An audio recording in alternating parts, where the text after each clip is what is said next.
Welcome to NASA Edge. An inside and outside look at all things NASA. You know, Franklin, we've covered a lot of launches over the last few weeks. JPSS-2, Artemis, and now SWOT, the Surface Water and Ocean Topography mission. Very important Earth science mission for the agency. Yes, Blair, this mission is all about water, not just the water around where you and I live, but water around the entire planet. You make an excellent point, Franklin. This mission involves many international partners. In fact, the spacecraft was built in France. We'll learn more about that on the show. And then I'll talk to Jason Jagman from LSP, who will talk to us about the Falcon 9 launch vehicle and the SWOT spacecraft and where we are in the countdown to launch. In fact, let's go take a look at the rocket now. And when we come back, our first guest.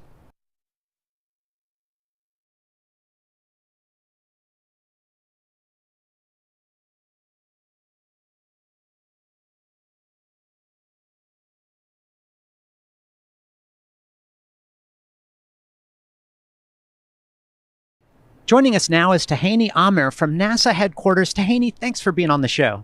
I'm glad to be here. Well, one of the things that's interesting is you're technically the program executive for SWOT, and I don't think we've ever interviewed a program executive. What is a program executive? So the program executive's function is to ensure the project is successful in all levels, from a technical perspective, from schedule and cost. I call it the person that puts the puzzle together and makes sure the glue is connected to make sure we are successful. And this is a function that a lot of my colleague and myself do at headquarters, and to inform our stakeholder, to be the conduit for the project, and to ensure the project is successful. Well, considering the responsibility, thanks for taking time to be on the show. Now, tell us, what is SWOT? Because, I thought SWOT, it was going to be like the SWAT force, but this is something very different and very important for NASA. What is it? So SWOT is the Surface Water and Ocean Topography. It is a very unique mission, and it's first of its kind. We'll be surveying nearly all surface water in Earth, from the ocean to the land, and be able to understand global picture of the water cycle, and be able to help us address transformative question about climate change, our water cycle, how is the ocean absorb the carbon and the heat, and where is the water is and where it's going. And there's some unique instruments on the spacecraft. One in particular, can you tell us what that is? Yes, there is one particular instrument, I call it the heart of SWOT, which is a Karen model. The Karen instrument. The Karen instrument is the Ka band radar interferometer, and this is very unique instrument that's really a new technology that we have in SWOT, and we'll be able to measure. It has an antenna that will send the pulse to this water surface and return the pulse and be able to calculate. And it's big, very wide swath, which is about 50 kilometers, which is very interesting. Be able to see a bigger and more detail of the ocean, and we'll be able to measure rivers, lakes, and any wetlands. It's funny. In the last few weeks, we've seen JPSS-2 launch, and that had Loftus splash down in the ocean, and then we saw Artemis just splash down the other day. It seems like it's very important for us to better understand these oceans, since we probably have a lot to do with them from a NASA standpoint. Of course. Let me tell you, I call water unite us all, because water is very important and very limited resources. And be able to understand our climate changes, we need to understand the water cycle, because it's all connected. From the ocean to the land and back to the ocean. It is one connected system, and water is very unique. Now, this mission also features several partners. Can you tell us the partners that NASA's working with for this mission? Oh, wow. Yeah, it's been great partnership with the French Space Agency, and we've been partnering with them for almost 30 years. And then we have the Canadian Space Agency, we have the UK Space Agency, and we have multiple contractors like the Thales team and the SpaceX team. It's really very international international mission that could, unites not only all of us with water, unite a great partnership. I'm looking forward. We have some guests on the show later that are from those partners, so looking forward to that. But I understand you have a personal connection with this mission. Tell us about that. Yes, so it's kind of interesting. I am originally from Egypt, and my father, bless his soul, he worked in a high dam for the Nile River in the 60s. And here we go, about what, 40 years later, his daughter is working to watch the Nile River from space with SWOT. So that is really exciting for me. And I tell you, this is what's exciting about NASA, is taking these unique looks at different area and aspects of the planet. Because as you said earlier, we do need a better understanding if we're all going to live on this planet and use these resources properly. Yes, of course. It is very important to understand the limited resources of water, and two, how is that affecting the climate changes, and be able to predict, have better model for floods and weather, extreme weather and droughts, and that affect all of our life. And SWOT will be able to give us all this data and help us have a better model and prediction of all this activity. Tahani, thanks so much for being on the show and your work on SWOT. Thank you very much. Go SWOT. Awesome. Now, Franklin had a chance to talk to one of the persons who worked on one of the instruments, that Karen instrument on SWOT. Let's check it out. We're here in the Von Karman Auditorium at the Jet Propulsion Laboratory in front of a model of SWOT. And I'm joined today by Daniel Fernandez, who is the Karen Instrument Manager. How you doing, Daniel? I'm doing great, thank you. Tell us, what is the Karen radar? So Karen radar is a interferometric radar. That means that it is it looks from two vantage points, and it's able in this manner to triangulate a point on the surface and make a height measurement. And we use that to measure the height of the ocean and any fresh water on Earth to very, very small levels of accuracy, centimetric levels of accuracy. You said centimeters. Now, radars in the past have been able to give accuracy in the few meters, I would say. The best example we have is the shuttle radar topography mission, which mapped the entirety of the Earth over a period of 11 days back in the early 2000s. And that radar measured with an accuracy of a few meters. Now, you've been working with radars your whole career. Now, how special is Karen versus radars of the past? You said that the measurements have gotten a whole lot better, but is that a really big difference? I would say so, yeah. I think what sets these radar apart from any previous radars, I think, is a combination of things. Number one, just the sheer size. So we have very large antennas, about 15 feet long antennas that are separated by like 30 feet away. So they use deployments and all kinds of mechanisms in order to be able to deploy this in space. Because of the accuracy, we have to transmit a lot of power. This radar transmits 1,500 watts down to Earth so that we're able to see the echoes coming back from the surface of the water. And then the third aspect, I would say, is the overall stability of the system in terms of knowing where it is in space and where exactly is it pointing at. So it goes to, again, you need to know where the spacecraft is to within centimeters, and the angles are also very, very demanding, milli-degrees types of accuracy. So those characteristics set these radar apart from pretty much any other radar that I think has been flown to date. Now, this radar is a combination of radar technology that has evolved over the years. What specific measurements will you get from Karen that will, say to you that, wow, this is truly a special instrument? The most important measurement that I think this instrument will provide is the height of the water. And of course, the ocean is a key element in understanding the climate. But to me, personally, I think that where it will really provide a unique knowledge that we don't have today is just in terms of the fresh water. So of course, fresh water is something that is critical for us as a growing population. And we don't have any good understanding of how much water there is and how is it changing. So to me, having a global picture of how that looks like and trying to be able to understand whether it's diminishing, whether it's growing, whether it's stable, it's paramount towards understanding what our future generations will have to deal with in terms of freshwater access. Daniel, great information, and we look forward to getting extraordinary data from SWOT. Thank you very much. I am as well. Joining us now is Christophe Duplé from Thales Alenia Space. Yes. So I really worked hard at this. I was expecting to be corrected because I have not been able to do this well. You're right. But it is great to have one of our international partners here. Tell us, what is your role with SWOT? Alors, me personally, I am a project manager for SWOT at Thales Alenia Space. I am in charge to manage all the activities of Thales in order to bring the satellite in time with the correct performance, in the budget, with marvelous teams of engineers we have. And this was a unique situation in terms from NASA's perspective, because I understand that the spacecraft was built in France under your direction.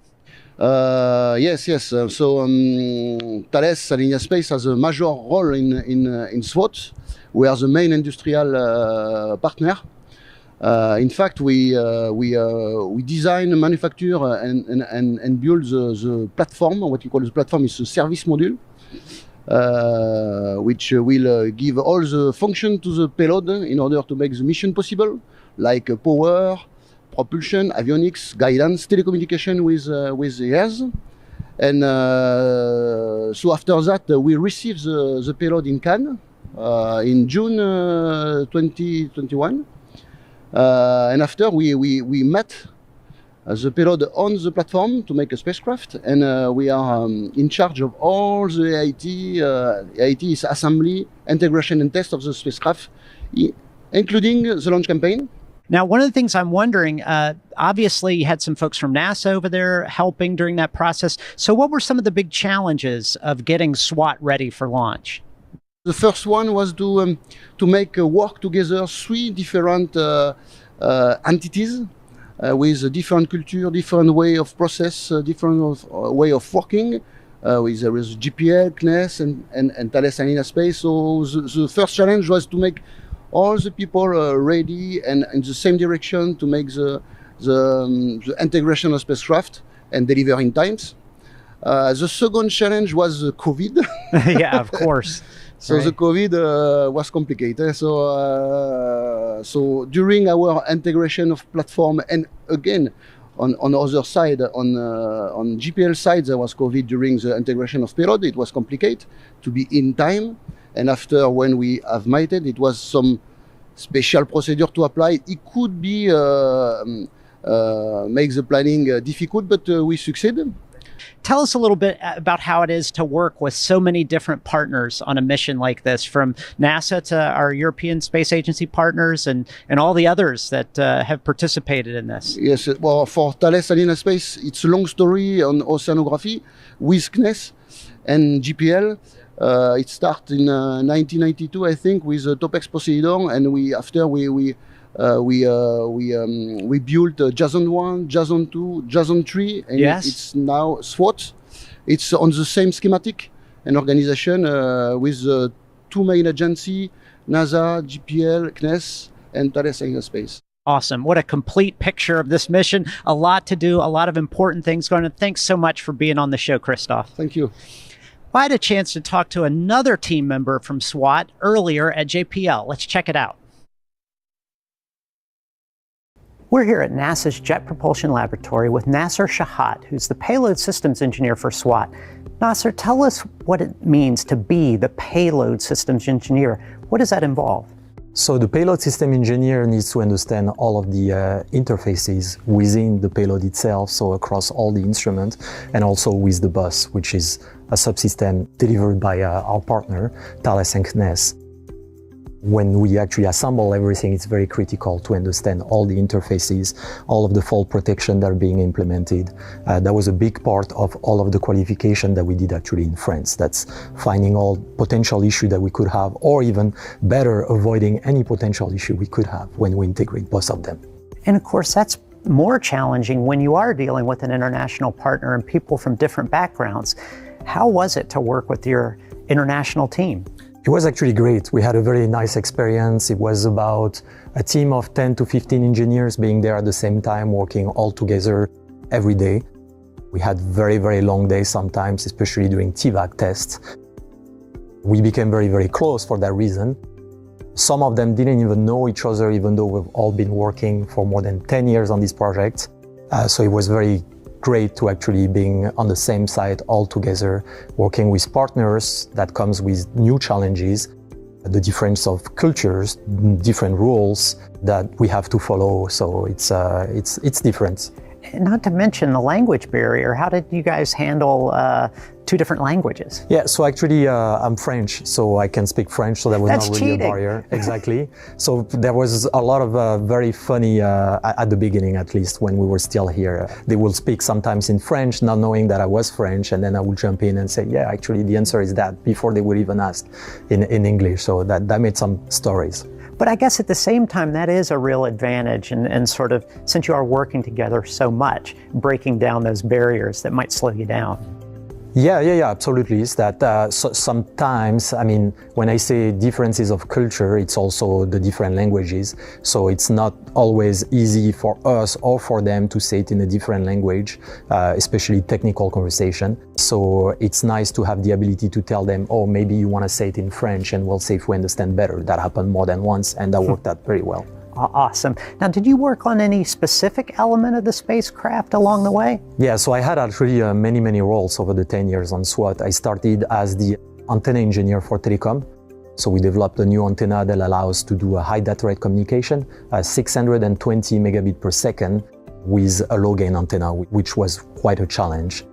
Then I worked as the EMI/EMC system engineer, making sure that all of the instruments were compatible with each other, because we have transmitter on one hand, we have receiver on the other hand. Some of the receivers are very sensitive, so we need to make sure that they can actually work at the same time without interfering with each other.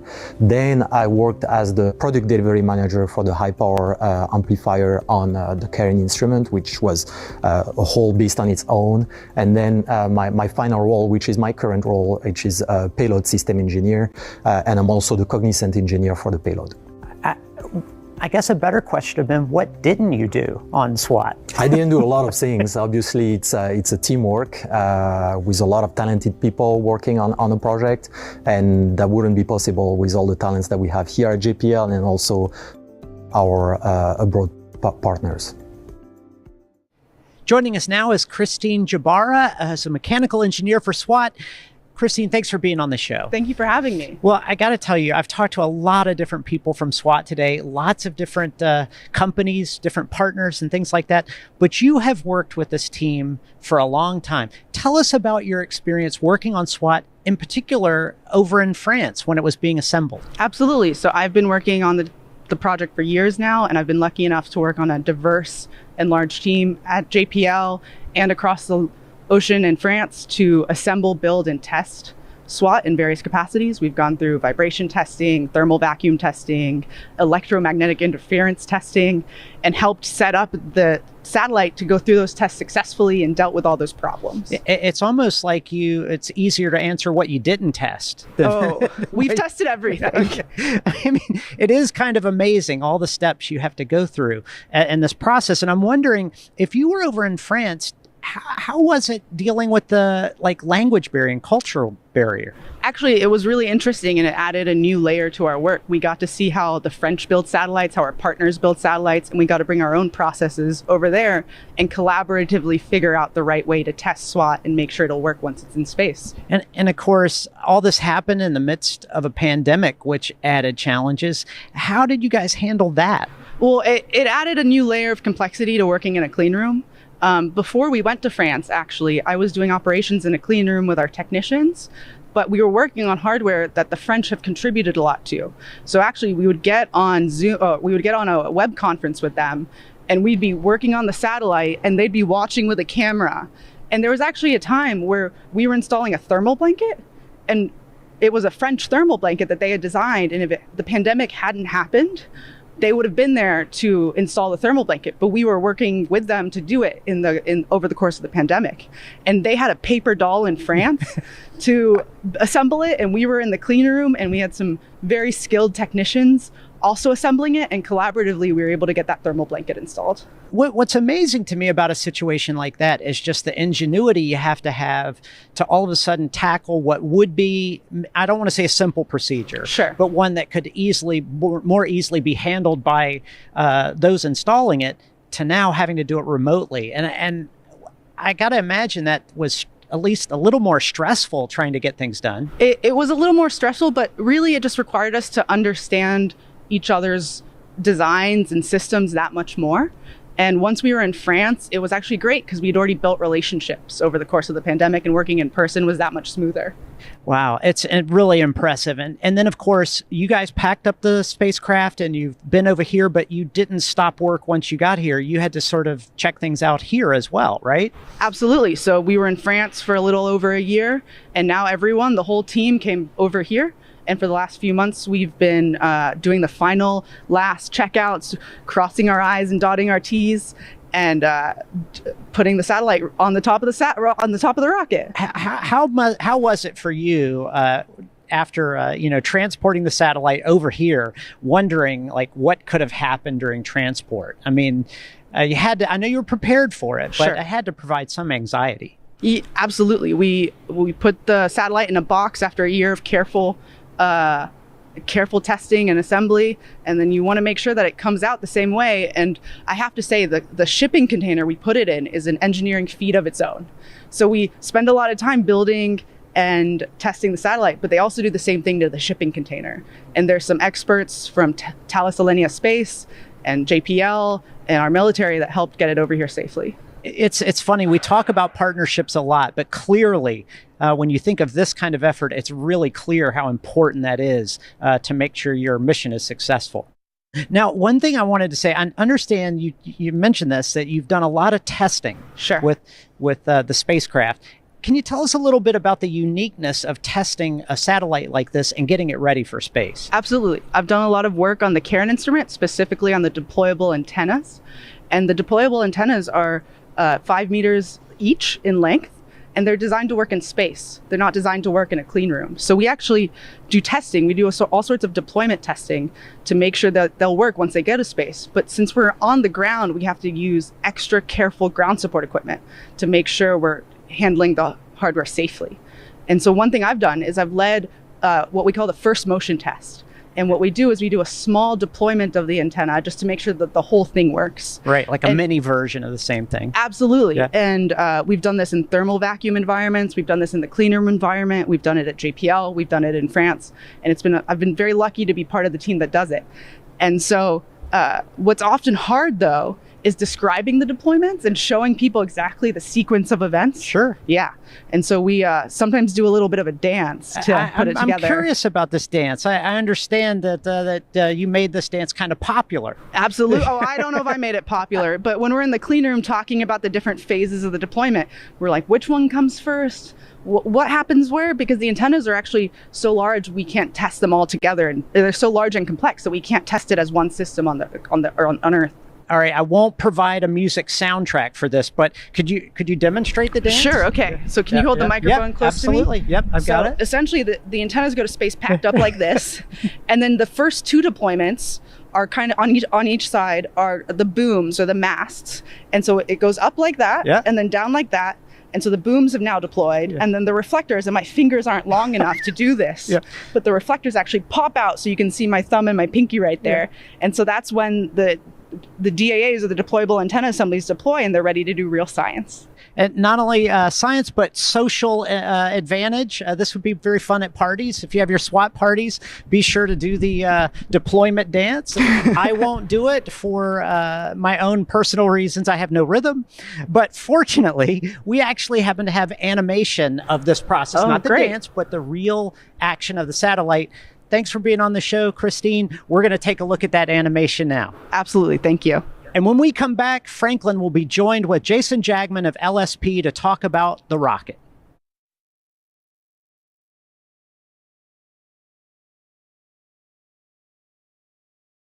Right now, I'm joined by Jason Jagman, who is the Mission Integration Branch Chief from the Launch Services Program. Thanks for joining us, Jason. Thank you. Thanks for having me. Right now you're the branch chief, but early on in your LSP career, you were a mission integration engineer. Tell us a little bit about that job. Yeah, the mission integration engineer is really the technical person that works with the customer, in this case, our Kness and Thales customer, to gather their requirements and really be the technical focal point for the mission and lead the integration team through the entire processing of the mission. So I was fortunate enough actually to be the integration engineer early on SWOT, and actually was part of the team to actually develop the requirements that actually went out to purchase and buy the Falcon 9 that we're flying on today. This Falcon 9 has to roll out and it has to go vertical at the launch pad. Can you tell us a little bit about that process and how that works prior to launch? Yeah, well, after we did all the spacecraft testing and actually did all the encapsulation activities, so mating the Falcon 9 to the encapsulated assembly, or the SWOT spacecraft in this case, is really that first step, and then really putting the vehicle onto the transporter erector. As we did that, well, actually they happened in reverse order, but really the vehicle got mated and then really ready to do the electrical checkouts, the things that we need to do to say, hey, we're ready to roll out, we're ready to get the vehicle in a good position to get it ready for launch. So really, we executed the static fire this past weekend, which was a really big milestone. We moved that forward to Friday evening. The SpaceX team, the NASA team, worked really hard with the customer team to really execute that, to beat the weather. We had some bad weather this weekend because apparently winter was coming. So we had to get out ahead of that and really get to the point where today we're getting rollout and getting that vehicle rolled out. We just had the launch readiness review today in order to allow that activity and get to the point where we're going to roll out. We're going to mechanically mate into the launch pad, also do the electrical hookups and all the connections for all the fluids, what have you, and get ready to go vertical with all the hydraulic activities that are going to lift the transporter erector and get it ready for launch. Are there any benefits to working on the Falcon 9 in the spacecraft while it's horizontal to the ground versus being in a vertical configuration? Yeah, from a vehicle perspective, there is a lot of advantages that SpaceX does to execute their processing of the vehicle in the horizontal position. They really don't have to worry about a tower structure or anything, and they can rotate the vehicle to work on the parts they need. From the spacecraft perspective, really the spacecraft is in a vertical configuration all the way to mating, encapsulation, and then it gets broke over in the horizontal position just prior to the mating activity to the vehicle itself. So after the Falcon 9 has been taken vertical, what are the next steps in preparation to launch? Well, then we're getting pretty close, that's for sure, right? So really it's getting electrical connectivity with the spacecraft. That's one of the things that we're going to be doing and getting ready prior to going into the countdown, to make sure that the spacecraft team can talk to their spacecraft from a telemetry perspective, get the health, make sure the battery charging is at the appropriate levels. That's one of the major items. And then also all the vehicle preps that happen in the Falcon 9, making sure obviously the commodities are ready. We're going to load those obviously a little bit later, right before countdown, but and then they'll end up doing all the pad clearing operations and all those kinds of things to get everybody to vacate the pad. And about 3.5 hours before we lift off, the NASA team, the SpaceX team, we're all going to come on console along with the spacecraft customer and really get ready to run through the countdown procedures and do all the readiness polls, and then step into cryo load at about an hour before launch, but really start flowing the propellants about 45-50 minutes before we get into that launch phase. Well, Jason, it sounds like you are well into your new position as a branch chief with LSP, and we thank you for coming on the show today, and we look forward to a successful launch. Oh, well, thank you. Looking forward to it. All of us are. Yes, absolutely. Definitely. Go SWOT. Everybody, thanks for joining us on NASA Edge today. Make sure you tune in to NASA TV for further coverage of the SWOT launch, and you're watching NASA Edge, an inside and outside look at all things NASA.